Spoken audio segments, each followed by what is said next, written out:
This is a lecture from OpenTuition. To benefit from the lecture, you should download the free lecture notes from opentuition.com. So let's go through and have a look at this example. It's another example of the allocation of a transaction price to the goods and the services. But here what we're going to do is we're going to take it a little bit further in step 5 by actually recognizing the debits and credits and showing how things are presented within the financial statement. So we're really ratcheting it up towards the end. So here what you've got in the requirement, you have a company that's entered into a contract on the 1st of July X7. We're asked to find out or demonstrate how that contract appears in the financial statements. So position statement, performance statements for the year ended December X7. Now here, the background to the scenario is fairly similar to one of the earlier illustrations. So you've still got good old LiverTech selling computers. They also supply and install software, and the technical support package is over 2 years. Okay. The business commonly sells the supply and installation and technical support in a combined goods and services contract, but we then need to identify the two performance obligations, which are, as you've got there, the software installation and the technical support. The combined contract is there at $1,600, so is that the transaction price? And then you've got the standalone prices of $1,500 and $500 for the supply and installation and technical support, respectively. Okay. We need to be really careful here with the dates in the question, because this contract that we've entered into with the customer is on the 1st of July. So that's with 6 months of the year left. That's going to be really important when it comes to allocating the revenue and recognizing it when it comes to looking at the services over that 6 month period. Because we have a 2-year contract, so we need to recognize 6 months out of that 2-year period. It's going a little bit too far. We'll get there in a moment. So, your answer, fairly standard here. Identify the contract again, probably under the signed agreement, particularly if there is technical support involved. We'd have to agree to that and sign it on the dotted line.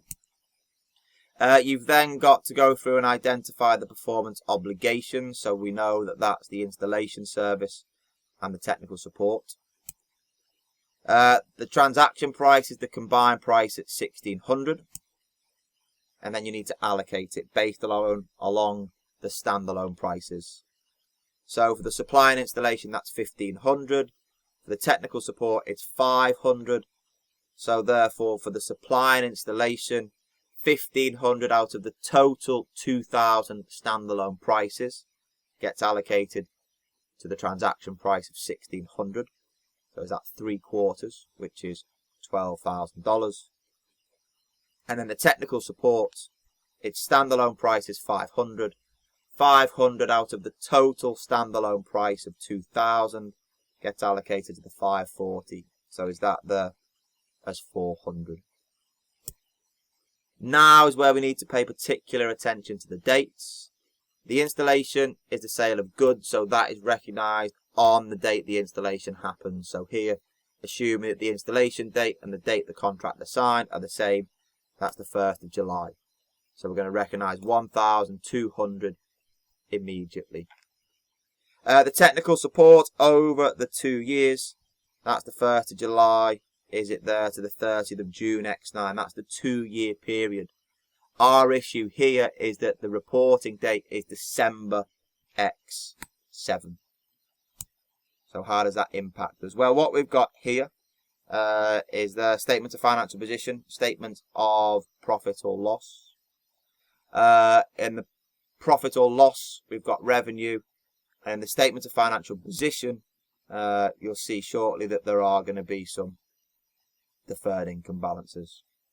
But the revenue, what you've got there is the goods at $1,200. And then what you've got, be careful with the services.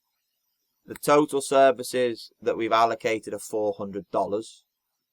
But be careful, 6/24, 6 months, 2 years, 24 months. 6/24 of the 400 are recognised this year. So 1,300 in total. And I think 6/24 is a quarter of 400 is 100, isn't it?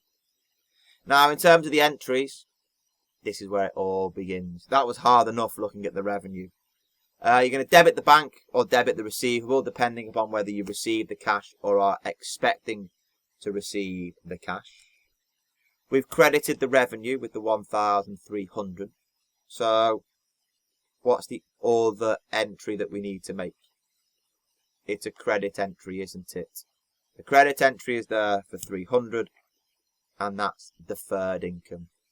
We've received the money, or we're expecting to receive the money, but the revenue isn't going to be recognised until a future accounting period. Okay, so there'll be 12 months recognised next year, and then 6 months recognised in the period after, because we have 18 months left, don't we? Okay, on this 24-month contract. 6 have gone, and there's therefore 18 left. So that deferred income is a liability. If you're struggling within the exam on your published company accounts question, just throw a deferred income liability in at 300. If you're looking for prizes, then you need to split it. Split it between current and non-current. Current is what is due within 12 months. So within 12 months, is there 200 going to be recognised? Because 12 months is in the year, 24 months is the total length of the contract, 12/24, half of the 400 is the 200, and if the total deferred income is 300, then the balancing figure is there as 100. Or alternatively, you could just say it's another 6/24 of that 400. That's more like it, isn't it? That's a proper question. That's really testing you out. So that could form part of a published company accounts question. It could form part of a series of multiple choice questions in section B, or there could just be one multiple choice question in section A, and it might just say, I don't know, what is the revenue to be recognised within the year ended December 20x7. So as you can see, the key to these is to practice. If you didn't practice any questions by working through the study text before, you may have struggled with that question. Even if you've done the questions in the study text, you probably still struggled with that question. It's quite difficult. But the more you practice them, the easier it becomes.